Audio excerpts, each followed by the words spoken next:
नमस्कार दोस्तों, आप सभी लोगों का हमारे चैनल यूनिक एकेडमी अश्विनी राय पर स्वागत है। आज हमारा टॉपिक है पेशवाओं का शासन और आंग्ल मराठा युद्ध। इस टॉपिक को शुरू करने से पहले थोड़ा सा हम पीछे हो लें। 1761 का पानीपत का तृतीय युद्ध हुआ था। यह युद्ध मराठे और अहमद शाह अब्दाली के बीच हुआ था और इस युद्ध में मराठों की बुरी तरह हार हुई थी और अहमद शाह अब्दाली विजयी हुआ था। और इस युद्ध में सदाशिव भाऊ जो मराठा साम्राज्य का या पेशवाओं के अधीन सबसे योग्य सफल सेनापति था, उसकी मृत्यु हुई थी। तो उस युद्ध के बाद उस युद्ध के दुख में बाजीराव प्रथम जो उस समय पेशवा था वह भी मर गया। तो बाजीराव प्रथम की मृत्यु के बाद जो अगला पेशवा बना वह था, जो अगले पेशवा थे वह थे माधव राव। अगले पेशवा जो बने माधव राव, ये देखिए माधव राव का पेशवा का जो कालखंड होगा वह है 1761 से लेकर के 1772 ईस्वी। माधव राव पेशवा का जो कालखंड होगा वह है 1761 से 1772 ईस्वी। एक्चुअली बाजीराव प्रथम की मृत्यु के बाद रघुनाथ राव, जिसको राघवा कहा गया, वह पेशवा बनना चाहता था, परंतु इसमें सफलता माधव राव को मिली और यही रघुनाथ राव आगे चलकर एक तरह से मैं ये कह दूं कि आंग्ल मराठा युद्ध का सूत्रपात भी इसी व्यक्ति ने किया और स्थिति ये बनी कि 3 आंग्ल मराठा युद्ध हुए और जिसमें मराठों की बुरी तरह हार हुई और पूरी तरह से मराठा साम्राज्य को अंग्रेज़ी हुकूमत ने अपने साम्राज्य में मिला लिया। तो आइए हम देखते हैं इनका कालखंड माधव राव का। माधव राव एक योग्य आप लिख लेंगे, माधव राव एक योग्य एवं कूटनीतिज्ञ, लिख लेंगे माधव राव एक योग्य एवं कूटनीतिज्ञ पेशवा था। माधव राव ने हैदर अली को, आगे आप लिखते चलेंगे, चलो मैं इसका ये भाग लिखूंगा। माधव राव ने हैदर अली को चौथ और सरदेशमुखी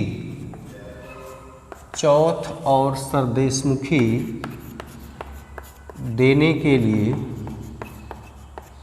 बाध्य किया। माधव राव ने हैदर अली को चौथ और सरदेशमुखी देने को बाध्य किया। अगली बात, इसी के समय ये लाइन पीजीटी के लिए बहुत इम्पोर्टेंट होगी। इसी के समय मुग़ल सम्राट शाह आलम द्वितीय, इसी के समय मुग़ल सम्राट शाह आलम द्वितीय अंग्रेज़ों का संरक्षण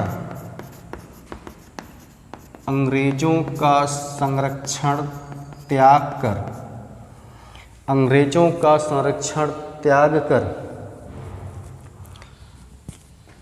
मराठों के संरक्षण में आ गया। ठीक, शाह आलम द्वितीय, इसी के समय शाह आलम द्वितीय अंग्रेज़ों का संरक्षण त्याग कर मराठों के संरक्षण में आ गया। ठीक है, अगली लाइन हो जाएगी, लिख लेंगे माधव राव बड़े जल्दी ही टीबी क्षय रोग होने से माधव राव की मृत्यु हो गई। माधव राव की टीबी माने क्षय रोग होने से इसकी मृत्यु हो गई। इतिहासकारों ने या अंग्रेज़ इतिहासकारों ने माधव राव को अंतिम पेशवा बताया जो योग्य था। लिख लेंगे अंग्रेज इतिहासकारों ने या उस समय के तत्कालीन सेनापति और गवर्नरों ने इस बात को परिभाषित किया कि पेशवाओं में अंतिम ये पेशवा था। हालांकि इसके बाद भी पेशवा हुए, लेकिन अंतिम पेशवा वैसा था जो योग्य था और दूरदर्शी था। ठीक, तो ये तो आप लिख लेंगे होंगे। माधव राय की मृत्यु के बाद नारायण राव अगला पेशवा हुआ। माधव राव की मृत्यु के बाद नारायण राव अगला पेशवा हुआ। नारायण राव, इसका कालखंड दोस्तों बस 1 साल, क्यों 1 साल वो देख लीजिए। इसका जो कालखंड होगा वह है 1772 से 1773 ईस्वी। ठीक है, अब क्यों, ये कौन था? तो नारायण राव जो पेशवा बना, यह माधव राव का भाई था। ठीक है, माधव राव का भाई था। गद्दी प्राप्त करने के लिए रघुनाथ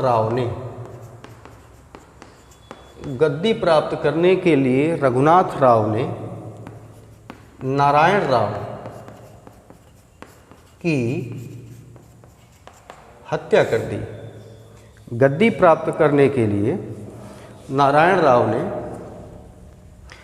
राव की रघुनाथ राव ने हत्या कर दी। अब रघुनाथ राव को लगा, कहानी ये है कि अब रघुनाथ राव को लगा कि अब उसको पेशवा बनने से कोई रोक नहीं सकता, इसी खुशी में था। लेकिन मृत्यु के समय ही माधव राव को पुत्र की संतान की प्राप्ति हुई। तो अगला जो पेशवा बना वह था माधव नारायण राव। अगला पेशवा मतलब नारायण राव के बाद अगला पेशवा जो बना वह था माधव नारायण राव। अब माधव नारायण राव की कंडीशन ये है कि इसका जो कालखंड आपको लिखना है तो आप लिख सकते हैं यहाँ से 1773 ईस्वी से 1795 ईस्वी। माधव नारायण राव की अगर आप बात करें तो इसका कालखंड ये हो गया कि 1773 ईस्वी से 1795 ईस्वी। इसके बारे में आप जानना चाहें तो बात ये है कि माधव नारायण राव अल्पवयस्क था, तो शासन का कार्यभार बहुत इम्पोर्टेंट है। शासन का कार्यभार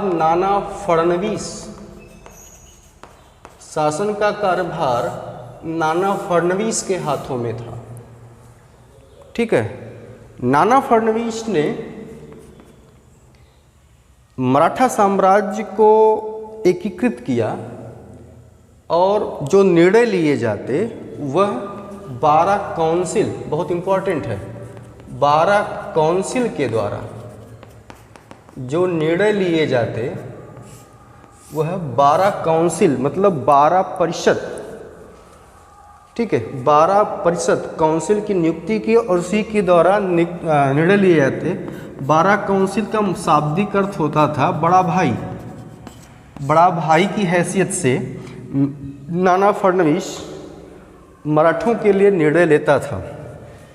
जब तक नाना फडणवीस ने कार्यभार को देखा तब तक अंग्रेजों के षड्यंत्रों को, आप लिख के चलेंगे, अंग्रेजों के षड्यंत्रों को विफल किया। जब तक नारायण राव के अधीन था तब तक उसने अंग्रेजों के षड्यंत्रों को विफल किया। आगे सी में कहानी जुड़ती है कि रघुनाथ राव को लगा कि अब वह पेशवा नहीं बन पाएगा। रघुनाथ राव को लगा कि अब वह पेशवा नहीं बन पाएगा, तो यह जाकर के रघुनाथ राव ने क्या किया, अंग्रेजों से संधि कर लिया। अंग्रेज़ों से संधि कर लिया और यह संधि सूरत में हुई, तो इसीलिए इस संधि का नाम पड़ गया सूरत की संधि। ठीक है, मैंने हर इतिहास के हर मोड़ पर आप लोगों को बताया है कि भारतीय शासकों की पराजय तभी हुई है, या और अच्छे तरीके से बताने का प्रयास किया जाए कि भारतीय शासकों की पराजय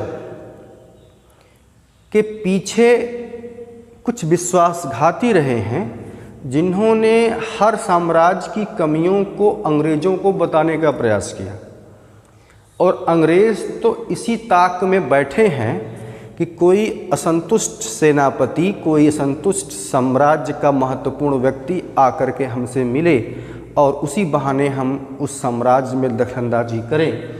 तो और इस दखलंदाजी के उदाहरण स्वरूप सामने ही है रघुनाथ राव। रघुनाथ राव ने अंग्रेज़ों से सूरत की संधि कर लिया, और यह संधि जो दोस्तों हुई वह 1775 ईस्वी में हुई।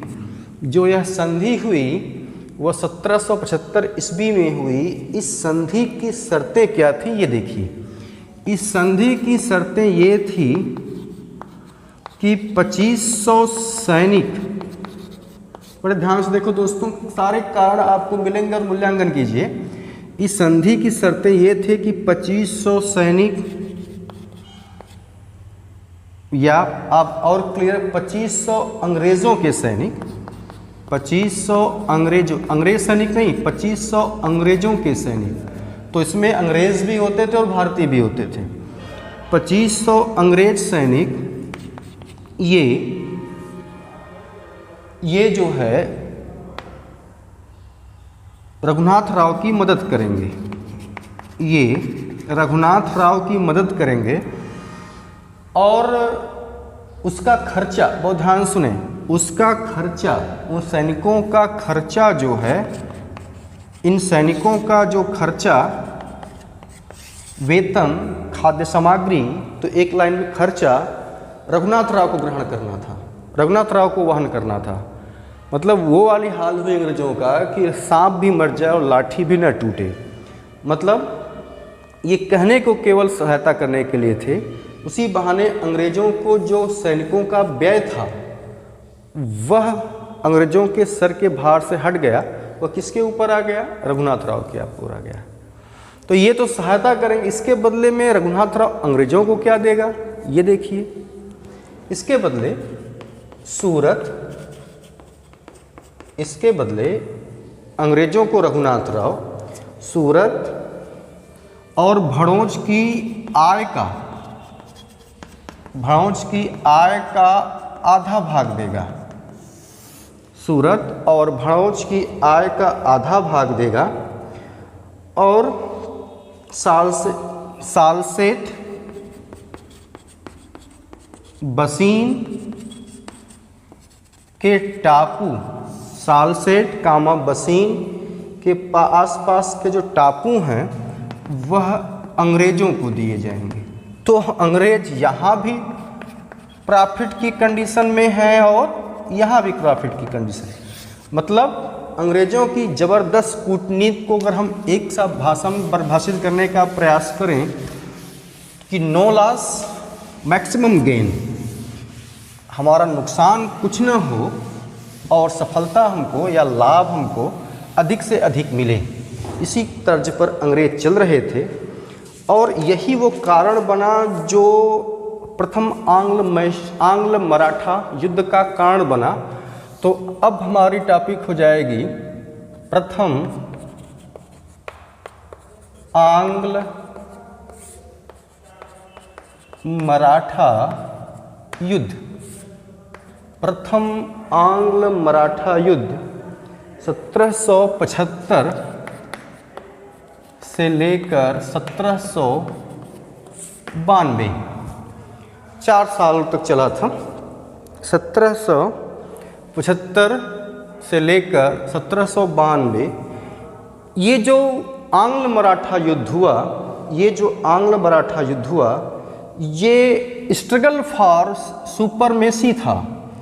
मतलब इसको अंग्रेज़ों ने या अंग्रेज इतिहासकारों ने स्ट्रगल ऑफ सुपरमेसी था, मतलब सर्वोच्चता के लिए, सर्वोच्चता के लिए संघर्ष था।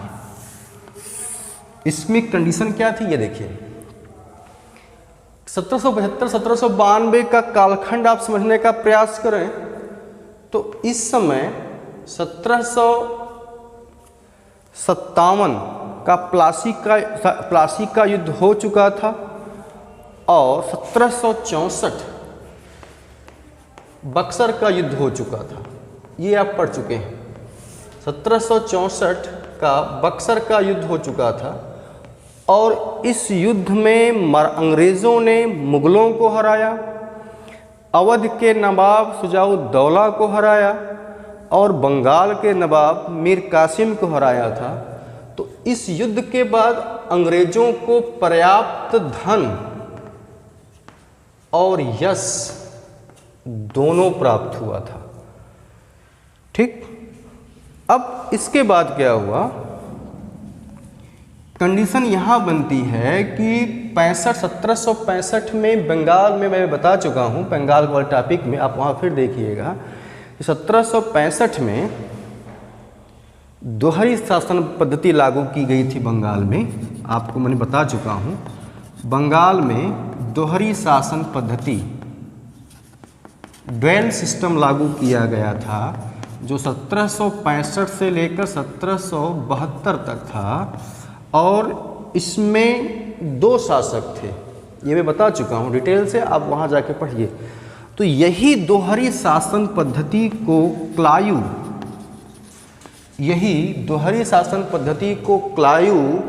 जो है महाराष्ट्र और बम्बई, इसी दोहरी शासन पद्धति को क्लायू महाराष्ट्र और बम्बई दोनों जगह लागू करना चाहता था। महाराष्ट्र और बम्बई दोनों जगह लागू करना चाहता था। इसी नीति को महाराष्ट्र और बम्बई में क्लायू लागू करना चाहता था। ठीक है, अब यह जो युद्ध हुआ, इसमें जो 5 सालों तक, 1792 जो युद्ध हुआ, यह युद्ध जो चला 7 वर्षों तक चला। स्वतंत्रता को लेकर संघर्ष था और यह युद्ध जो चला वह 7 वर्षों का। यह नीति लागू करना चाहता था क्लायू, और इस यह नीति को जब समर्थन नहीं मिला तो अंग्रेजों ने मराठों पर युद्ध कर दिया और यह युद्ध जो चला वो 7 वर्षों तक चला। यह युद्ध आरस के मैदान में हुआ और इस युद्ध में मराठों की पराजय हुई। ठीक है, इसके बाद, या ये मैं कहूँ कि यह युद्ध एक तरह से, बल्कि अब पराजय न कह करके, बल्कि ये आप यह कह सकते हैं कि जो यह युद्ध 7 वर्षों तक चला, यह युद्ध अनिर्णायक रहा। न तो अंग्रेज़ों की जीत हुई, न ही मराठों की हार हुई। बाद में दोनों पक्षों ने, आप लिखते चलेंगे, बाद में दोनों पक्षों ने युद्ध को समाप्त किया और सालबई की संधि 1782 में सालबई की संधि के द्वारा 1782 में सालबई की संधि से जो ये युद्ध था ये समाप्त हो गया। 1782 में सालबई की संधि से यह युद्ध समाप्त हो गया और लगभग 20 वर्षों तक, 1792 होगा, 1792 में सालबई की संधि के द्वारा युद्ध समाप्त हो गया और लगभग 20 वर्षों तक मराठा साम्राज्य में शांति बनी रही। मराठा साम्राज्य में शांति बनने का कारण यह था कि अंग्रेज़ों ने मराठों पर ध्यान देना बंद कर दिया या मराठों की तरफ आक्रमण की सोच को त्याग दिया और अन्य प्रांतों को अपने विजय में मिलाना प्रारंभ किया। या ये मैं कहूँ कि यह जो समाप्त संधि हुई और संधि के द्वारा जो संधि हुई, इस संधि के द्वारा लगभग 20 वर्षों तक समाप्ति रही। तो इन 20 वर्षों में अंग्रेज़ों ने, इस 20 वर्षों में अंग्रेज़ों ने अपने आप को अन्य प्रांतों को जीतकर मजबूत किया, जबकि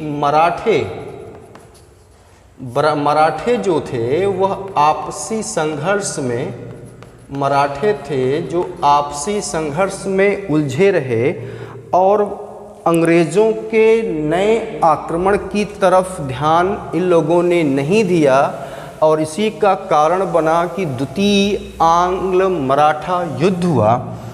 अब हम ये देखते हैं द्वितीय आंग्ल मराठा युद्ध, द्वितीय आंग्ल मराठा युद्ध 1803 से लेकर के 1803 से लेकर 1806।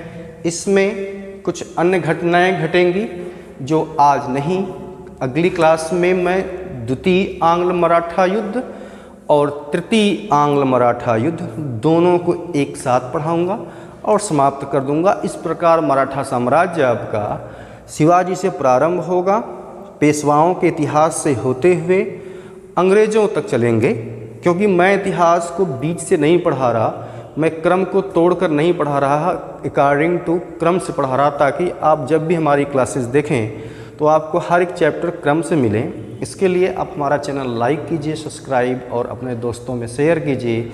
चैनल हमारा वही है, Unique Academy Ashwini Rai. Thank you very much.